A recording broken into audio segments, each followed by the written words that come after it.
Good evening, ladies and gentlemen, and welcome to the 7 o'clock Colonist Report coming at you live. I'm Ashley Garcia. And I'm Hunter Johnston. And we're here to explain to you the recent events of the King Philip's War. King Philip's War started in 1675 through 1676. It is an event that has been largely ignored by the American public and popular historians. However, the almost 2-year conflict between the colonists and the Native Americans in the New England stands as perhaps the most devastating war in the country's history. 1 in 10 soldiers on both sides were wounded or killed. At its height, hostilities threatened to push the recently arrived English colonists back to the coast, and it took years for towns and urban centers to recover from the carnage and property damage. The war is named for King Philip, the son of Mesawet and chief of the Wampanoag Nation. In his language, his name was Metacomet. In 1662, the court at Plymouth Colony arrogantly summoned the Wampanoag leader, Wamasuda, to Plymouth.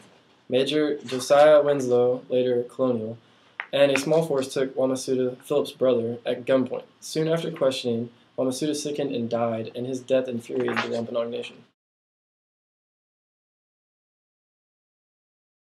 Upon the death of his brother, whom the Indians suspected the English of murdering, Philip became infuriated and maintained a shaky pace with the colonists for a number of years. Friendship continued to erode over the steady succession of lands sailed forced on the Indians by their growing dependence on English goods, and Plymouth's continued unyielding policy toward native leaders. It is reported by the Connecticut Society of Colonial Wars and other sources.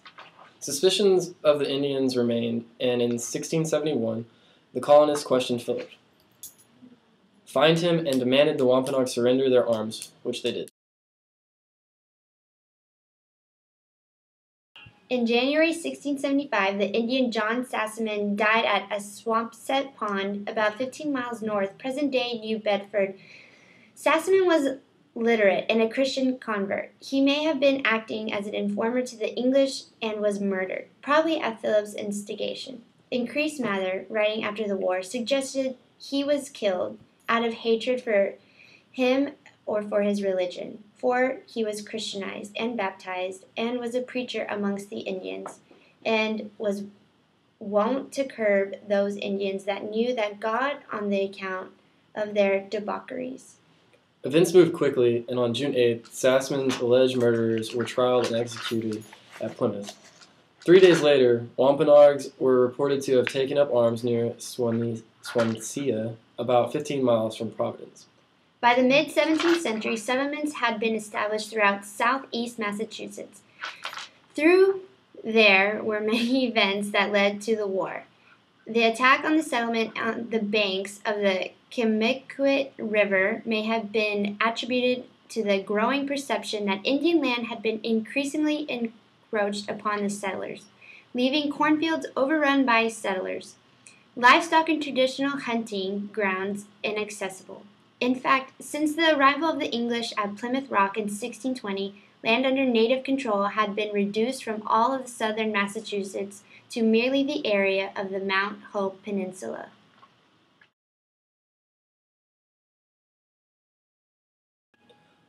Okay, so the war's end and the aftermath. By mid-year, the war had turned. The Narragansett were completely defeated, and their chief, Canoket, had been killed in April. These were allies of the Wampanoags during this time. The Wampanoag and Nipmuc were gradually subdued. In June, Indians attacked Hadley, but were repelled by Connecticut soldiers. Massachusetts issued a declaration of amnesty for Indians who surrendered, and by July, John Talcott and his troops began sweeping Connecticut and Rhode Island, capturing large numbers of Algonquians who were transported out of the colonies as slaves throughout the summer. On July 4th, Captain Benjamin Church and his soldiers began sweeping Plymouth for Wampanoags. 2 weeks later, nearly 200 Nipmucs surrendered in Boston. Captain Church was finally successful in capturing Philip's wife and son. An Indian soldier named Alderman, in the service of Captain Church, killed Philip after his hiding place at Mount Hope was betrayed. Philip's body was drawn and quartered, and his head exposed on a pole in Plymouth. So basically, this whole war was just a big misunderstanding between both sides. Yeah, basically they both violated the treaty. But let's tune in to Andre, since he's at Aswamset Pond, where Sassaman was killed. Hey, Andre, can you hear us out there? Well, yes, Ashley, I can hear you guys perfectly. I'm here at Assaman Pond, where I'm going to meet Sassaman today about what's going on with the war. So what's going on, Sassaman? What are you doing here, anyways? Funny you should ask. I'm about to go leak Metacomet's war plans. What? What? Oh, what's going on? Everything's... I guess the reason that this is happening is because he's about to leak, and they found out about Metacomet's plans. We better get some more coverage on this. Let's follow the scene of the crime.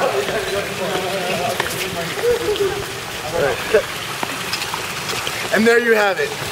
Metacomet's men found out about his plans. Well, there you have it, folks. I'm Ashley Garcia. I'm Hunter Johnson. And I'm Andre Dennis. And this was the colonist report over King Philip's War. Thank y'all and have a great night. You stay classy, colonists.